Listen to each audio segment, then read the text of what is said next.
Mr. Keller, what's going on, buddy? Hey, Devin. Just sitting here, chilling. How you been doing? All right. Been doing real good. Stayed healthy for a while this time. Anyway. That's awesome. Did you do any of the indoors? Yeah, I done quite a few of them. They're just something to keep me in shape pretty much through the winter. I don't like going from fall to spring and not do nothing. You just start off the beginning of the year in outdoors way behind everybody else's practices or races. So I've always been one to try to do something through the winter. Yeah. So give us a little bit of a background, who you are, where you're from, what got you into the motocross racing and stuff like that. Well, yeah, I started back in end of '88. I'd never seen a track before. I'd done trail riding and whatnot. I've had bikes pretty much since I was a kid. But I was 21. I started really late compared to everybody else. Billy Owen, a buddy of mine, and Charles Logan, he got me into it. They got me to go to Silver Creek. Said, come on, go try it. I said, well, I will. I had an 83 CR 125, just a beater. So I said, okay. I went out there. I think I got third first race. And I was like, man, I'm hooked. I went straight and RM 125. So from that point on, I done that for the first year. Pretty much local stuff. Got me a 250 and 90. C class 250. Made it to Loretta's the first year. Got out there and I think I got 11th in 250C. First year ever going and trying. As soon as I come back, I moved up to B class. That year I went straight back out there and got, I wrote it down, 23rd in the B class the very next year. Come right back, day one, went to pro. Got to race Mike Brown back then, Kevin Walker, of course, and all those guys at Muddy Creek, and wound up getting hurt not long after that.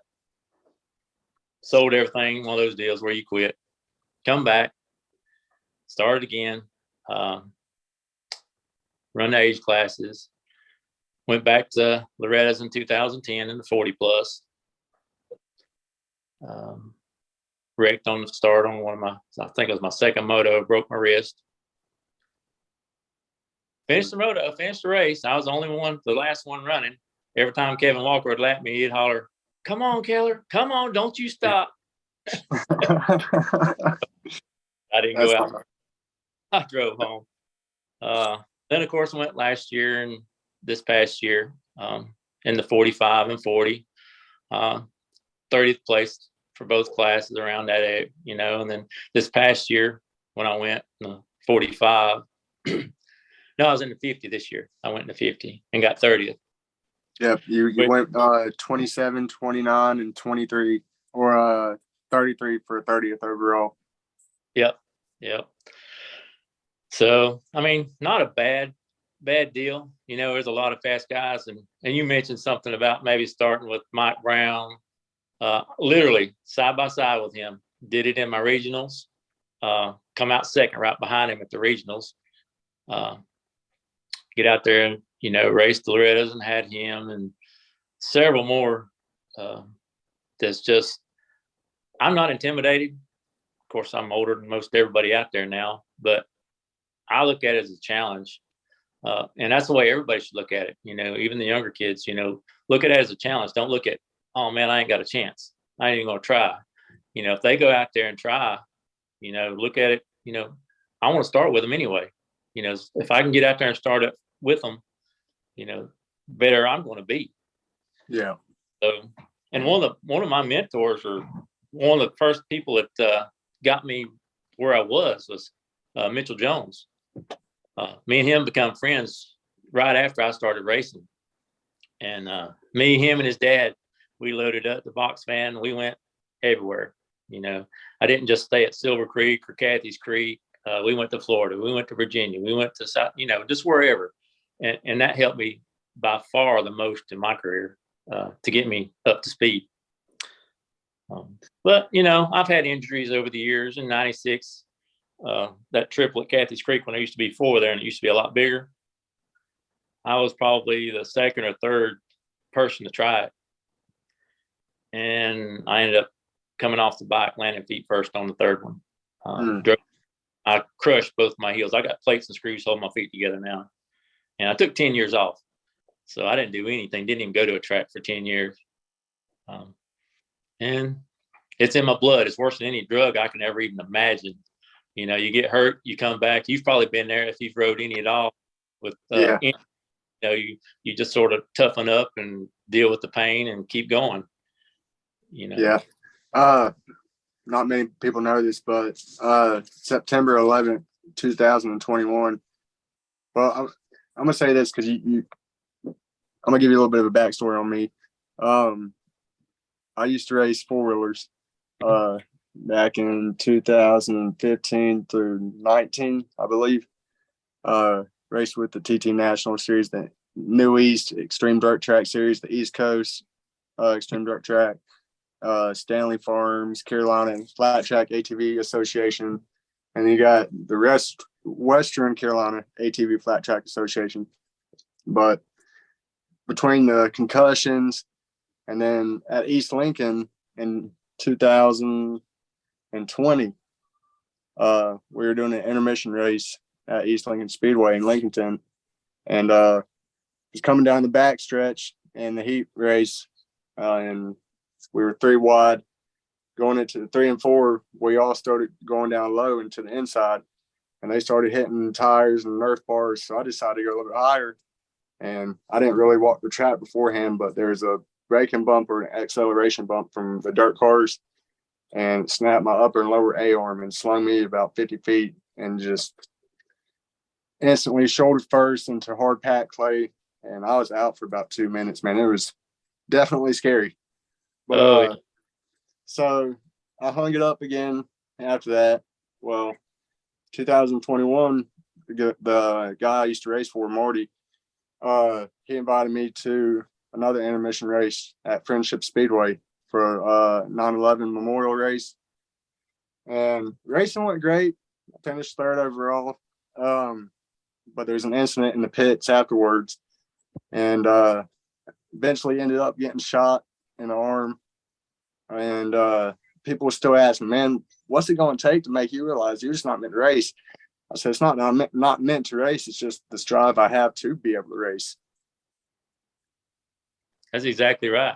That drive you can't get rid of. I've been told every injury, why do you do it? Why in the world? You're dumb. I've had so many concussions. Actually, this last concussion I had, I actually qualified for Loretta's one more time. I think it was 19. I had a crash over at Travis Tom's practice track and broke my sternum, knocked me out, spent about a week in the hospital. Then said, if I get another concussion, probably going to be brain dead or something. I've had so many. That weighs on you, but that's one thing. You can't go to the line and think about it. And I tell people, I don't think about it. When I get to the line, I'm focused strictly on racing. I don't even think about, dislocating my shoulder or breaking my leg or whatever. I just don't even think about it. Because if you do, you might as well not even race because you're doomed.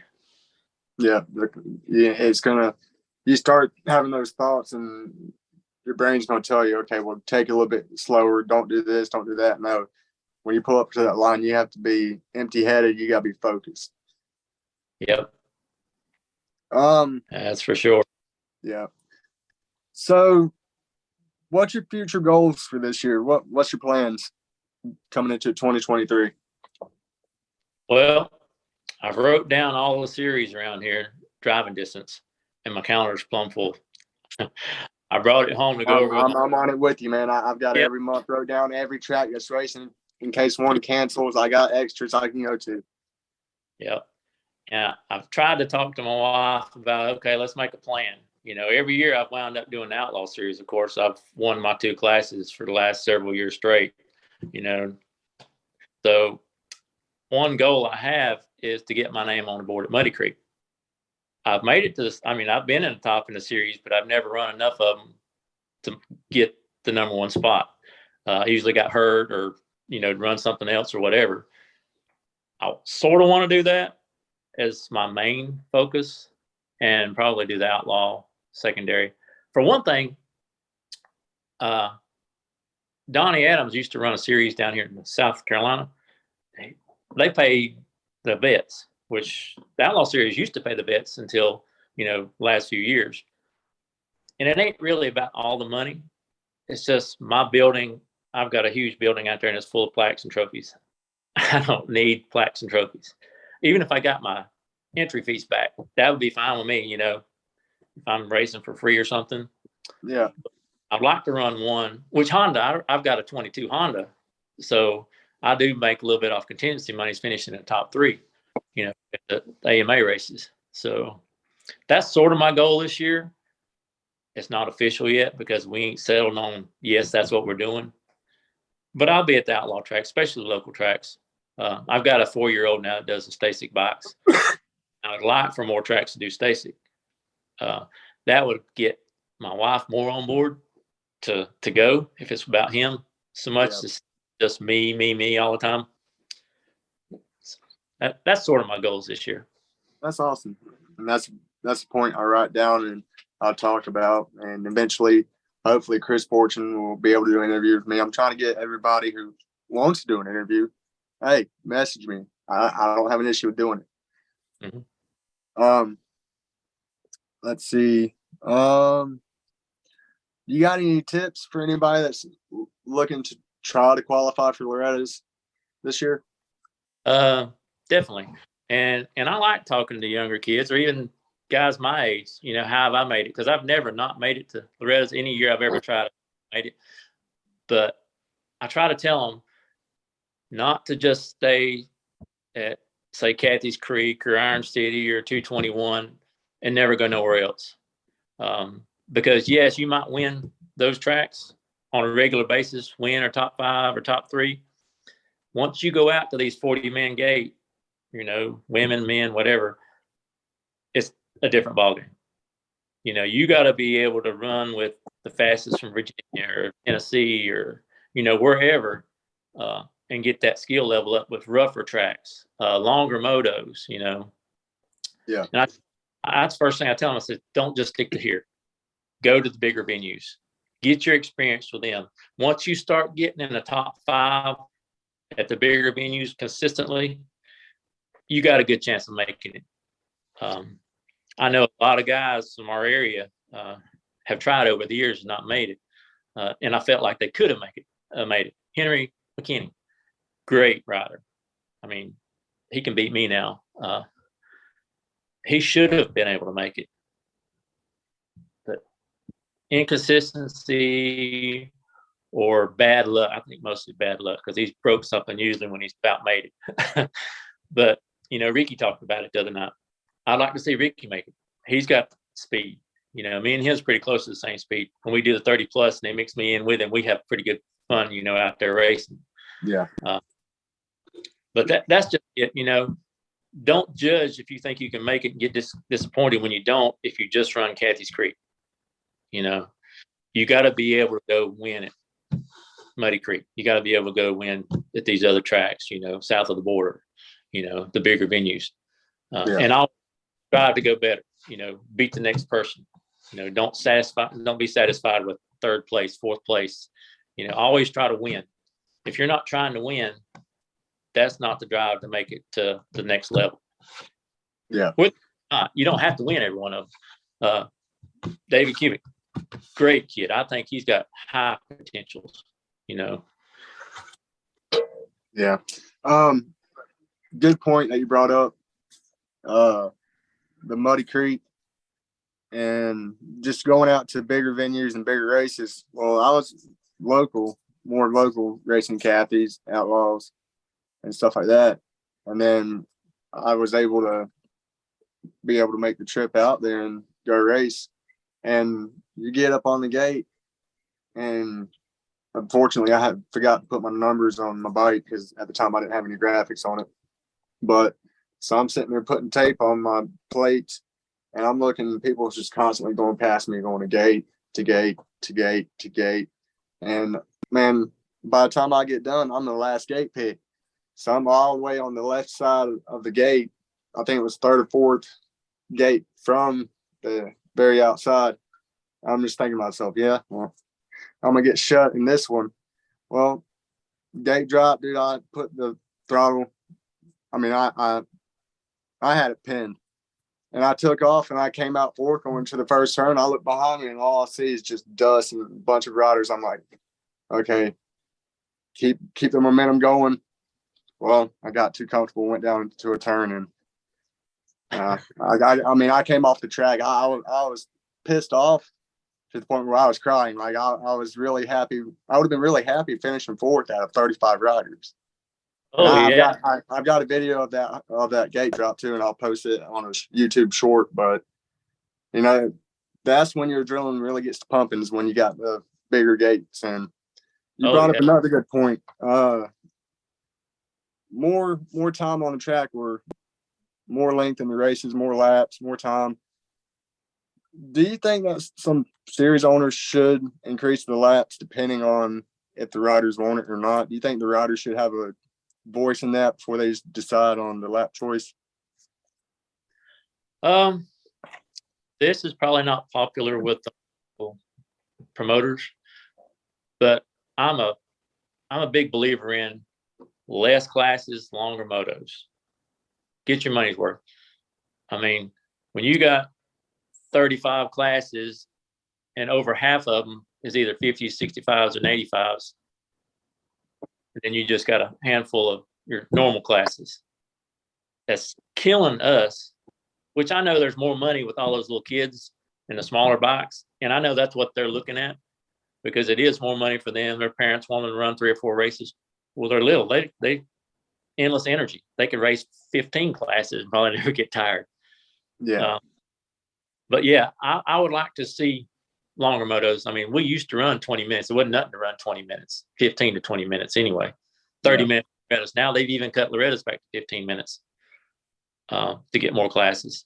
Yeah. I know they did that also because I think a few years back, the temperature was just ungodly out there. I've been out there and it's been well over 100. We're just dying.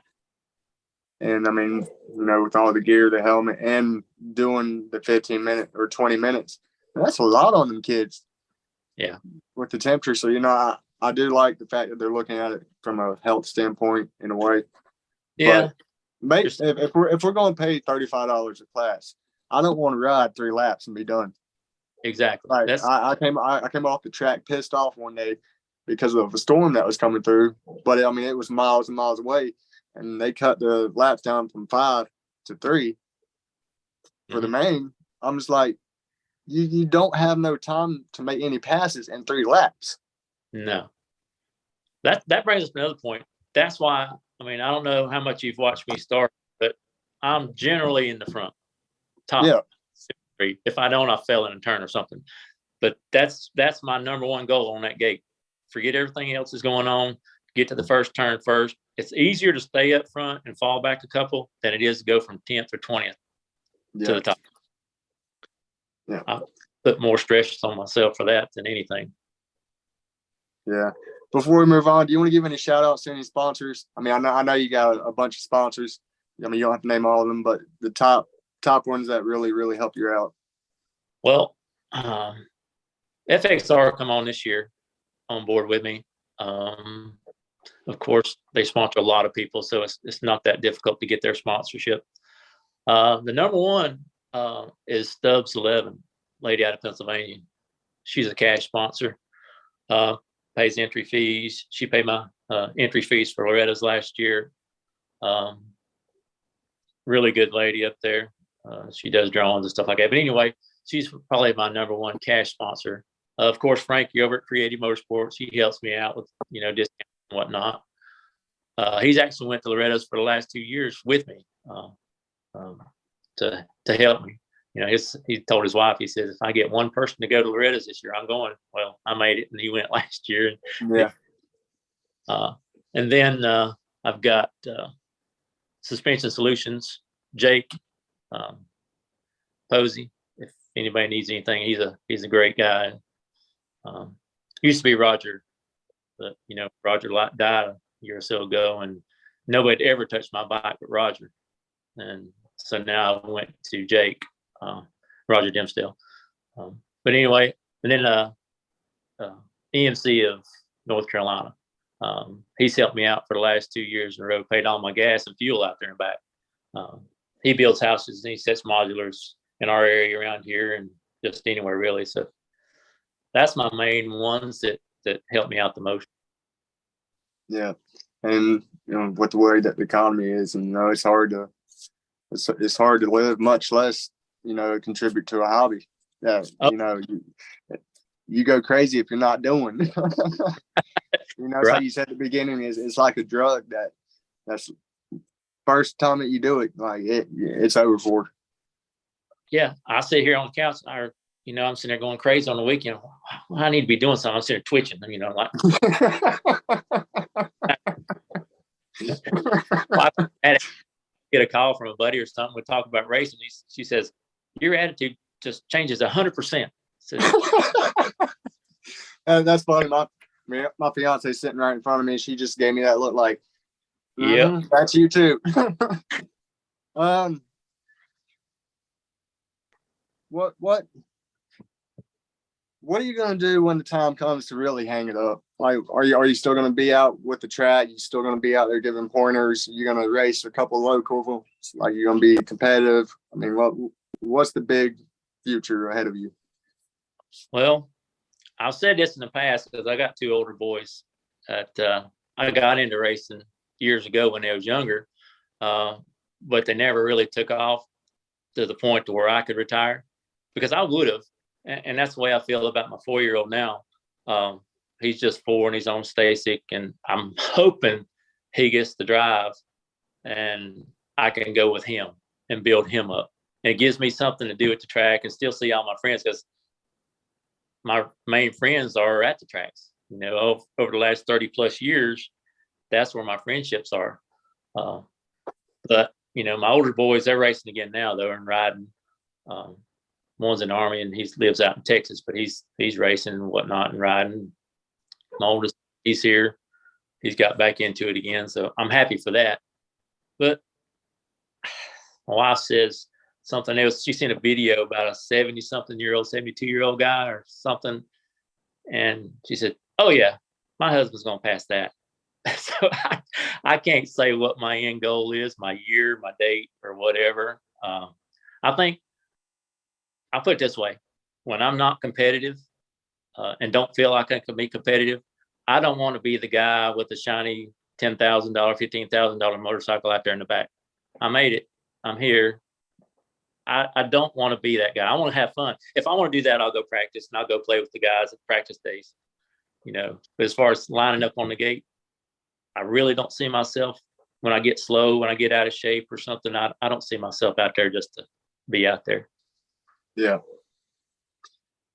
Mike, I really do appreciate you taking time out of your day to talk to me. Feel free to share this video, get my channel out there, and anybody that wants to talk, tell them to inbox me. I don't have an issue interviewing anybody. So, and like you said, you'll be out at the Outlaw Series. I'm sure you'll be out, hopefully out there March 11th. Yep, I'm planning on probably being there for that for sure. South of the Borders this coming weekend, or not this weekend, but next weekend. So I'm gonna do the banquet Saturday, monster trucks at Travelers Rest Saturday, banquet Saturday night, and go race my 2 qualifiers at South of the Border Sunday. So you got a busy weekend coming up ahead, don't you? Yep, and it's gonna be tough. We'll definitely keep in touch and look forward to do some videos with you in the near future, man. It was really, really nice talking to you. You too, Devin. I appreciate it. Yes, sir. Thank you. Thank you.